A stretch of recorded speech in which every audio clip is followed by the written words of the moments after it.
Olá, meus amigos, uma boa noite a todos, sejamos todos nós bem-vindos a mais um estudo da obra O Evangelho segundo o Espiritismo.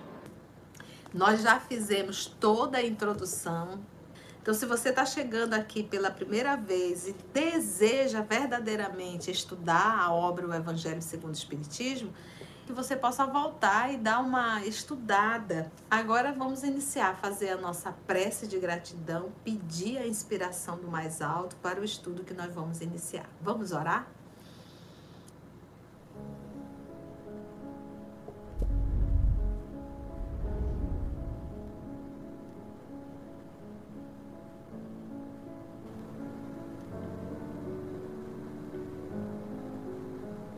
Querido amigo Jesus, amigos espirituais aqui presentes, Senhor Jesus, preparastes esse momento para todos nós. Convidastes a cada um de nós para aqui nos fazermos presentes. É um convite silencioso, através de um vídeo, de um amigo, de um link que chega, através de um movimento nós procurando algo que fale sobre ti. E o Senhor nos reuniu, transformando esse momento em uma família, sentados à beira do lago do Tiberíades, para mais uma vez, Senhor, podermos te ouvir, para não mais só estudar, mas aprendermos a viver, nos esforçando na luta difícil do dia a dia. Que nessa noite, divino amigo, mais uma vez, possamos nos assentar para te ouvir. Que os amigos espirituais que são responsáveis por essa atividade, que possam nos inspirar, mesmo sabendo das limitações dessa que vos falo, mas que carregamos, Senhor Jesus, a boa vontade. A vontade de compreender, de servir e de se aperfeiçoar. Que o Senhor possa, Senhor, se fazer presente em cada lar. Que nós possamos, cada um de nós, sermos transportados para o monte.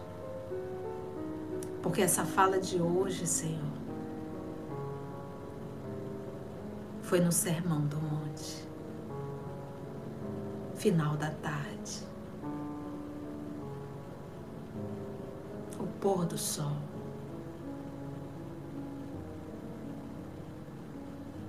o vento, a brisa e tua fala, Senhor, a nos convidar a te seguir. Muito obrigada por esse momento, que tu possas nos envolver na tua paz e que os bons espíritos que te auxiliam, Senhor, possam nos ajudar, nos inspirando e nos auxiliando na compreensão. Graça te damos, Senhor, que assim seja.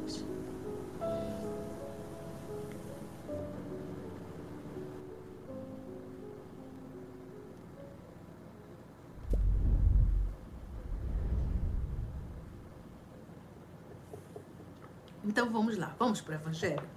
Nós vamos estudar aqui no capítulo 1 as 3 revelações: Moisés, o Cristo e o Espiritismo. Vamos estudar aliança da ciência e da religião, instruções dos espíritos e a nova era. Porque quando a gente fala em transição planetária, as pessoas estão achando que a transição começou agora. Não, gente, com a chegada do espiritismo, começou a transição planetária. Então, nós ainda estamos em processo de transição. Às vezes a gente olha porque nós estamos vivendo hoje uma decadência moral muito grande, uma decadência na educação, uma decadência na cultura, uma decadência familiar. A gente vê que hoje o grupo familiar ele não tem uma seriedade de quem realiza o comprometimento matrimonial. A gente vê um número de separações muito grande. A gente vê a união, a troca de parceiros com filhos dentro de casa. Então parece assim que tudo desandou. Parece assim que isso aqui virou um caos e nada mais vai dar certo. Não, gente. É porque nós tivemos um número muito grande de espíritos reencarnados na Terra, muito rebeldes. Espíritos que não querem se submeter às leis que regem o universo. Espíritos que se envaidecem de uma tal forma ao ponto de se acharem mais inteligentes do que Deus. E que fazem de tudo para complicar, para destruir.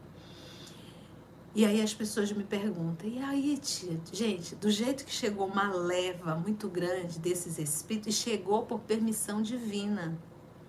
Eles não vieram para bagunçar, eles vieram para se retratar com a lei, mas infelizmente permaneceram na rebeldia. Esses espíritos que estão nascendo agora, a partir de 2020, essa turma vai ser os adultos de 2050. Então, essa turma já é bem mais selecionada. Então, da mesma forma que chegou uma leva muito grande de espíritos rebeldes que querem fazer o que dá na sua cabeça, sem respeitarem absolutamente o Deus Pai Criador, essa turma vai passar. Porque só Deus nunca passa. Então essa turma vai passar. E a turma que está chegando é a turma que vai e que já se submetem às leis que regem o universo, às leis naturais. Respeitam, amam verdadeiramente, muito mais a essência do que a forma, muito mais a emoção do que a sensação. Tudo passa. Só Deus nunca passa. O mal, ele também tem data de validade. Ok? Esse primeiro item, o professor Allan Kardec, ele pegou a citação de Mateus, capítulo 5, versículo 17 e 18. Se nós formos no Evangelho de Mateus, esse capítulo 5, é das bem-aventuranças. Vendo Jesus as multidões, subiu a montanha. Ao sentar-se, aproximaram-se dele os seus discípulos e pôs-se a falar e os ensinava, dizendo. Nesse momento aqui, ele fala dos discípulos. O discípulo é aluno. Se a gente for estudar a obra Boa Nova, que está no canal, a gente vai ver que esse sermão aqui, Mateus anotou na hora. Diz lá o nosso querido Humberto de Campos que Mateus anotou na hora. Porque como Mateus, que é o Levi, que era um cobrador de impostos, ele sabia escrever. Escrever era uma profissão, eram os escribas, isso era uma profissão. Por quê? Porque era difícil, eram materiais caros. O pergaminho, que é a pele do animal, ele passava por um processo muito demorado para que ele pudesse se transformar naquele rolo e ali se escrever. A própria letra, aquilo é uma arte, o hebraico. E mesmo o aramaico, as letras, né, do alfabeto deles, aquilo é uma arte. Por que tinha que ser um profissional? Porque não podia errar. Se errasse, não tinha como apagar. Então tinha que jogar aquele material fora e fazer um novo pergaminho. Então eram poucos que sabiam escrever. Como Mateus, ele era um cobrador de impostos, ele sabia escrever. Quando eles estavam reunidos com nosso Senhor Jesus, eu imagino que ele já levava pergaminho, tinta e pincel. Por quê? Porque ele sabia que quando Jesus abria a boca, eram lições. Lições enormes. Então, diz Humberto de Campos que o Mateus anotou na hora. O primeiro a fazer as anotações sobre as falas de Jesus foi Mateus. E aí as pessoas dizem, nossa, o senhor anotou, eu posso copiar? Né? Obviamente quem sabia escrever. E isso, obviamente, ele escrevia em aramaico. Porque o hebraico, ele não era um idioma popular mais. O hebraico é uma língua muito antiga. O hebraico, na época de Jesus, ele era falado apenas dentro da sinagoga. No dia a dia ali, na época de Jesus, era o aramaico. Essa era a língua que eles falavam. O grego era uma língua comercial. E os romanos, eles falavam latim. Então, nós estamos falando de traduções. Então, na época do professor Allan Kardec, qual era a melhor tradução na França? Era de Lemaitre de Sacy. Então, ele pegou a tradução do Novo Testamento de Lemaitre. Eu tenho aqui a tradução de hoje, que é a Bíblia de Jerusalém, mas que também é uma tradução francesa, que é a união de vários teólogos que fizeram essa tradução, que eles chamam de uma tradução neutra, que não está puxando sardinha para nenhuma religião e que tem um pouco de estudo. Né? Tem a nota de rodapé que eu gosto, né? Eu gosto particularmente, tá bom? Não estou dizendo que é melhor, eu estou dizendo que eu gosto. Então aqui ele estava falando aos discípulos. Tem várias orientações aqui nesse capítulo 5, mas o professor Allan Kardec, ele vai pegar exatamente o versículo 17 e 18 do capítulo 5. Então, vamos pegar a primeira tradução de Lemaitre de Sacy, tá? Tradução que Kardec utilizou. Bora lá? Aí ele diz assim, ó. Não penseis que eu, Jesus, tenha vindo destruir a lei ou os profetas. Então, vamos lá.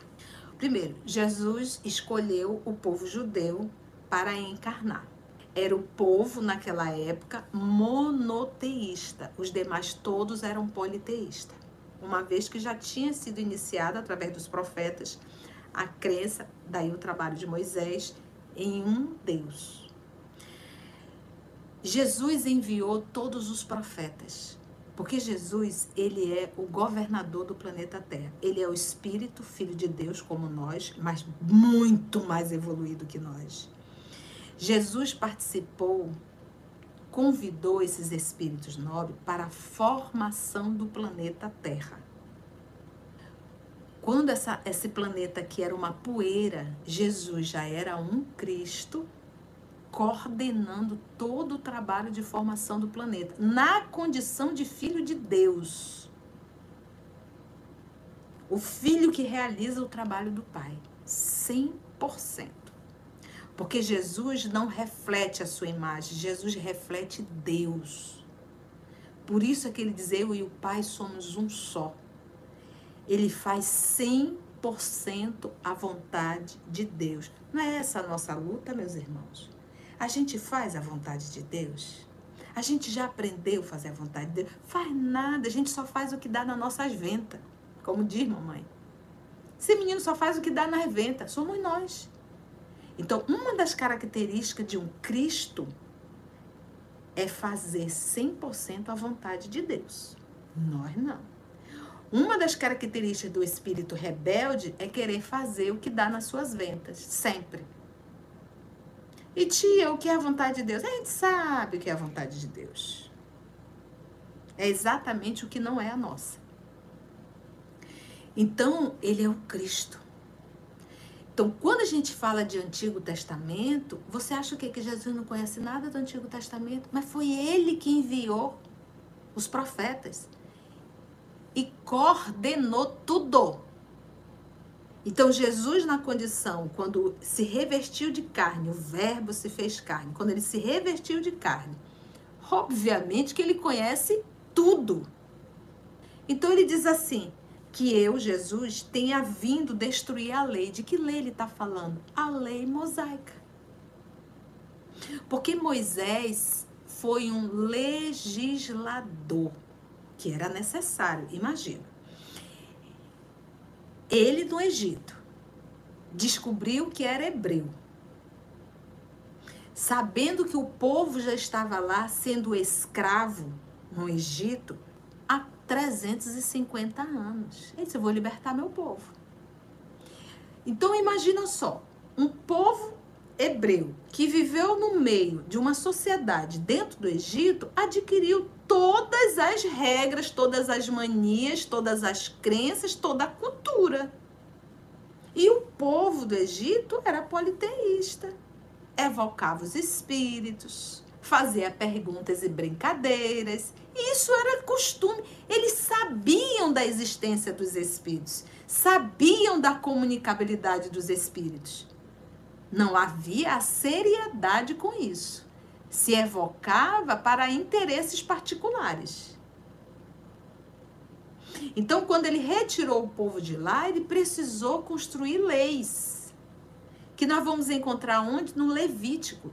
Então, quando a gente pega o Levítico, são regras, são leis. E o que o Moisés fez? Para que aquilo pudesse tomar uma proporção maior, ele dizia o quê? Que era de Deus. Mas que era necessário. As regras eram de Deus. E se nós lêssemos o Levítico e fizéssemos, obviamente, as leis foram criadas para um povo e para uma época. Mas a parte moral, se nós fizéssemos só a parte moral, a gente já estaria muito bem na fita. E quando eu falo de Moisés, nós estamos falando mais de 1.300 anos antes de Cristo. A gente fala em Moisés, parece assim que Moisés veio 30 anos depois, veio Jesus. Nós temos que entender que o Antigo Testamento é mais de 1000 anos antes da vinda de Jesus. Então, quando a gente fala de uma revelação e a gente fala de outra revelação, a gente está falando de uma distância de mais de 1000 anos. Então, essa lei a que ele se refere era a Torá, o livro judaico, as regras que lá tem. Quando a gente diz assim, Paulo de Tarso é um doutor da lei, ele está se referindo à Torá, ao livro judaico, às regras e às leis que existem lá. Não penseis que eu tenha vindo destruir a lei, a gente já sabe de que lei é essa, ou os profetas. Que aí também está no Antigo Testamento. Jesus está falando aqui de Antigo Testamento. Ele disse assim, eu não vim destruir. Eu não vim dizer que a lei mosaica está errada e que os profetas estão errados. Não, não vim destruir. Não os vim destruir, mas cumpri-los. Porque discutir a lei, todo mundo discutia, mas ninguém vivia a lei. Não matarás, é o 5º mandamento. O que o povo mais fazia era matar. Se pegasse uma mulher, uma adúltera, pegava essa mulher, levava para a praça pública, apedrejava ela até a morte. E o 5º mandamento de Deus, ali o decálogo, o 5º mandamento é não matarás. Então a gente tem que entender. Então ele diz assim, ó, não os vim destruir, mas cumpri-los. Jesus não criou a terra, não foi o co-criador? Foi. Ele não enviou os profetas, mandou. Para trazer a lição de quem? A lição que ele enviou, porque ele é o representante de Deus. Então, na verdade, Jesus é o médium de Deus. Ele transmite as lições de Deus, que transmitiu aos profetas, que os profetas transmitiram a todos nós. Transmitiram a todos nós. Só que ninguém cumpriu. Ninguém vive o que está no Antigo Testamento. E Jesus disse assim, olha, eu não vim destruir não, eu vim mostrar para vocês como é que faz. Como é que se vive. Então a gente via os judeus na época do nosso Senhor Jesus se reunirem nas sinagogas, passavam horas e horas discutindo um versículo, uma fala que está dentro do Antigo Testamento, e discutia. Pronto. Então, por isso que Jesus dizia sepulcro caiado por fora e cheio de podridão por dentro. Hipócritas, raça de víboras. Jesus se referia assim aos fariseus. Quem eram os fariseus? Os fariseus eram aqueles que conheciam a lei, que estudavam a lei, que ensinavam a lei, mas que não viviam a lei. Hipócritas. Andavam no luxo. O templo era um luxo só. Na obra Paulo Estevão, o Estevão diz que se assusta do luxo do templo, do luxo das roupas, aqueles excessos, aquelas capas todas, ouro. Jesus andando com manto no lago do Tiberíades. E mudou, gente, isso? Não mudou. Nós continuamos os mesmos fariseus. A gente discute, a gente debate, a gente fala, a gente dá palestras maravilhosas, mas no dia a dia a gente não vive. A gente se preocupa com as pompas, que é uma das coisas que eu bato muito nos nossos encontros espíritas, nesses congressos pomposos que o movimento espírita está entrando, que tudo que tem pompa, alguém tem que pagar. E a gente começa a distanciar quem não pode pagar. Sempre irei parabenizar os nossos irmãos do Paraná. O encontro que eles realizam lá em Massa, e eu já fui para um. Eles não cobram um centavo. É o único. Porque virou moda todos os congressos pagos. E Jesus batia de frente contra a hipocrisia, contra esses excessos. Raça de víboras. Sepulcro caiado por fora. Então aqui ele diz assim, não, eu não vim destruir. Eu vim cumpri-las, eu vim viver, eu vim mostrar para vocês. Tudo que eu vou viver foram o que os profetas ensinaram. Só que o que os profetas ensinaram foi o que Jesus mandou eles ensinarem. E o que Jesus mandou eles ensinarem foi o que Deus mandou Jesus. Por isso, Emmanuel diz que Jesus é o médium de Deus.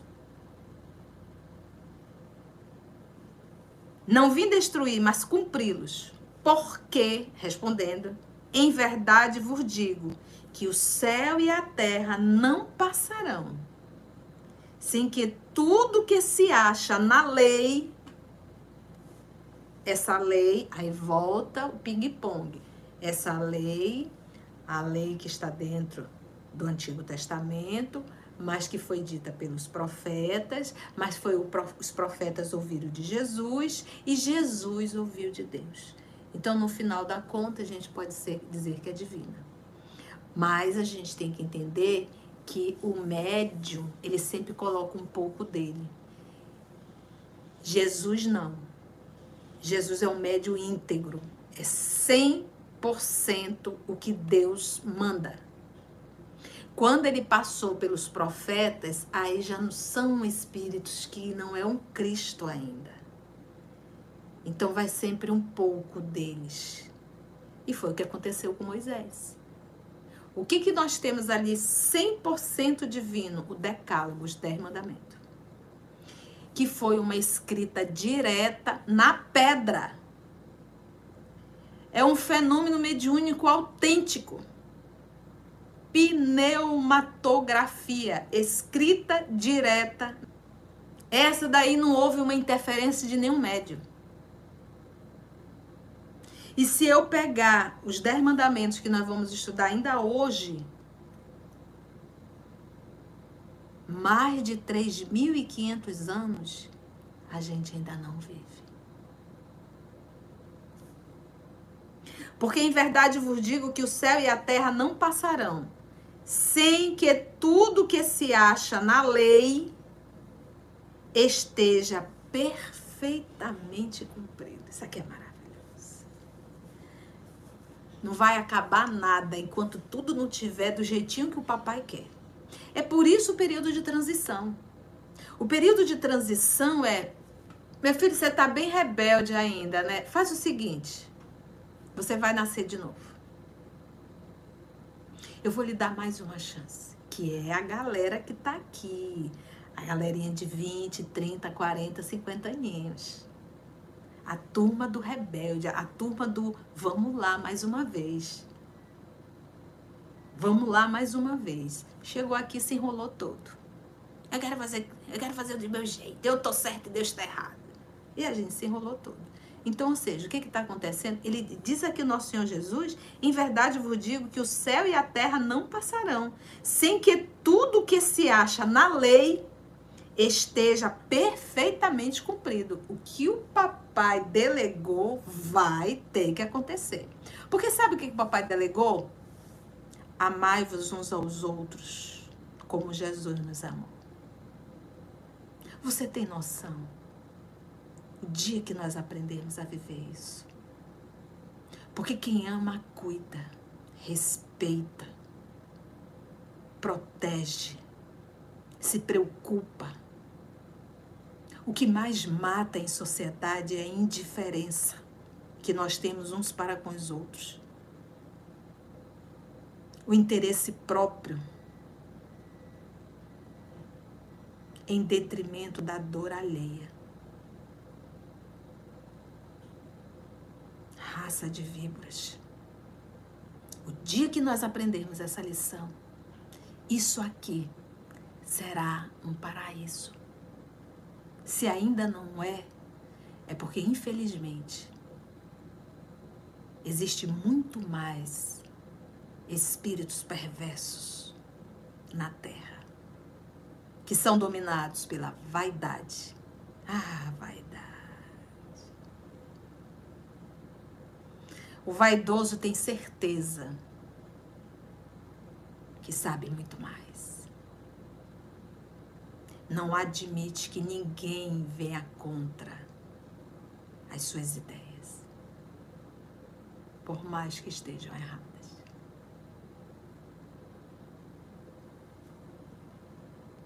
Essa turma tá aí, essa turma vai morrer.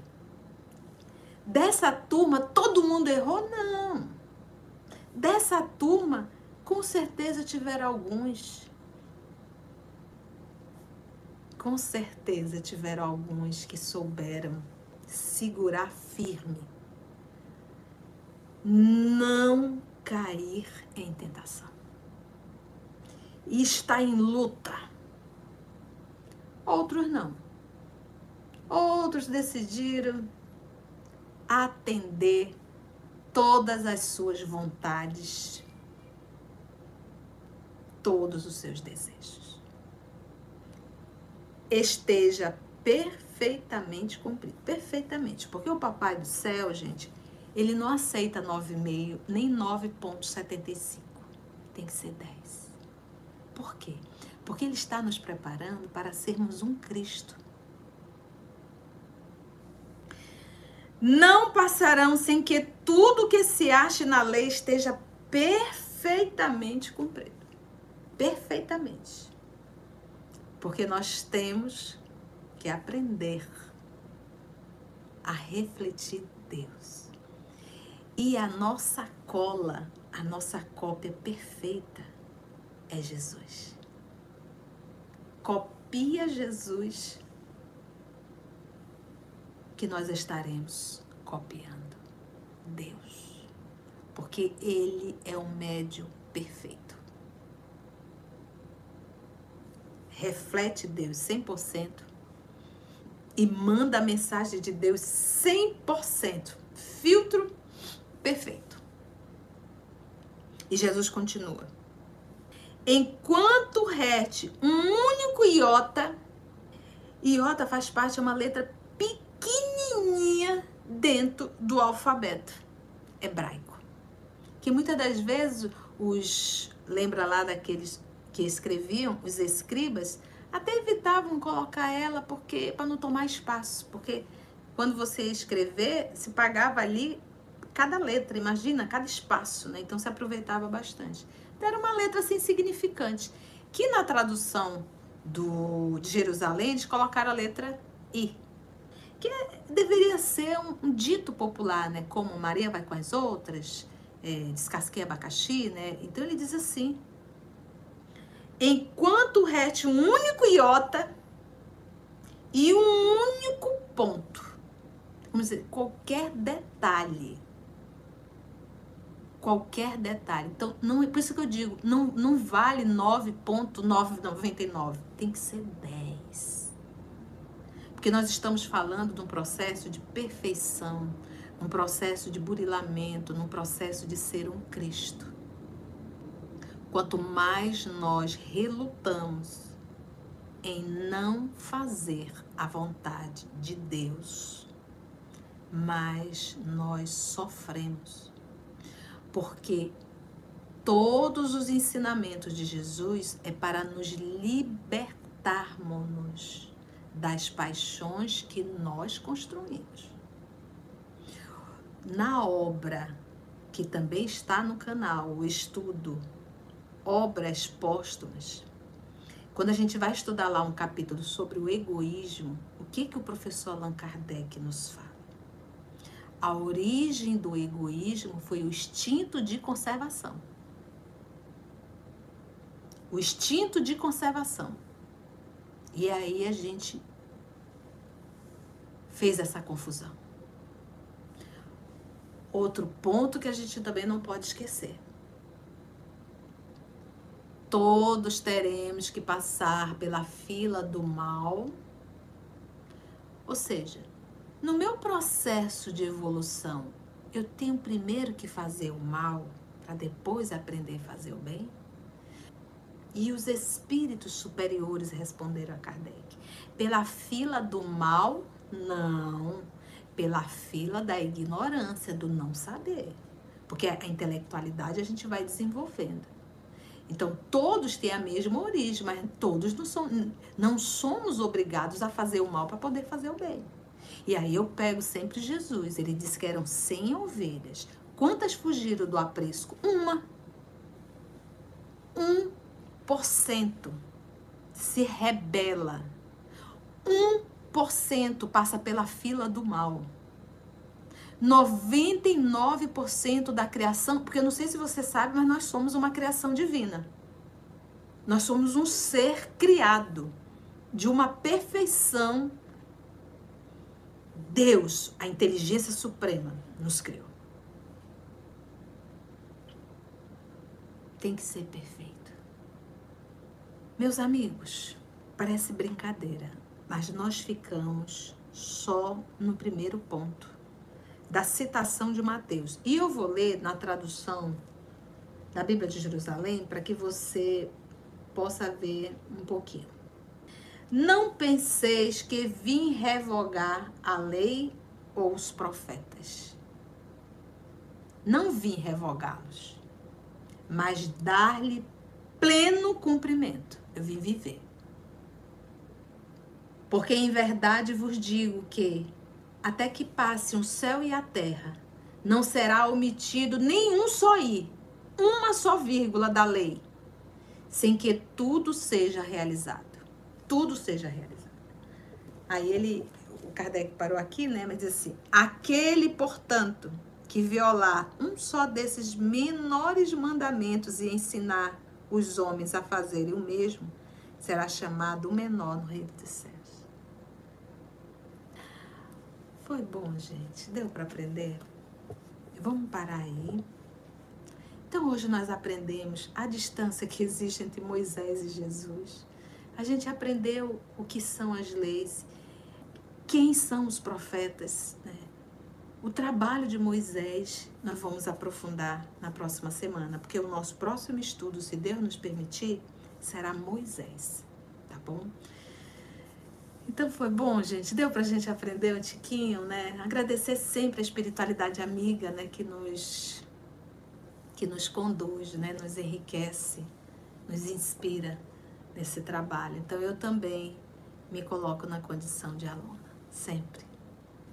Vamos agradecer a Jesus, aos amigos espirituais. Vamos lá. Então vamos orar? Te transporta assim para aquele ambiente do lago do Tiberíades. Vamos imaginar lá a casinha de Pedro, que era bem próximo do lago, casinha de pescador, aonde Jesus se hospedou, na casa do amigo Pedro, lá em Cafarnaum. Ao anoitecer, em Cafarnaum, a casa de Pedro tão simples, casinha comum, se enchia de paz, repleta de luz, ouvindo as palavras eternas do Mestre Jesus. Vou me imaginar sentado ali, canta comigo, entre João, Pedro, Tiago, André e Levi, na beira do lago de Genezaré.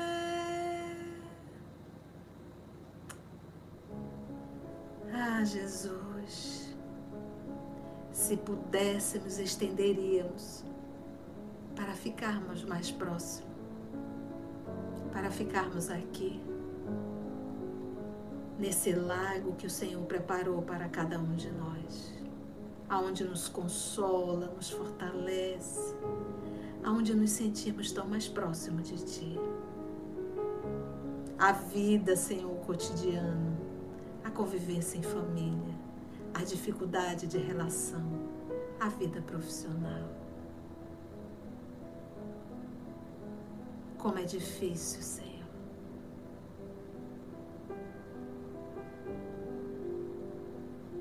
Nos ajuda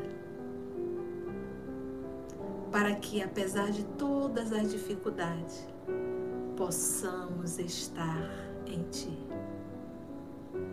Possamos nos esforçarmos, Senhor, para realizarmos a vontade de Deus.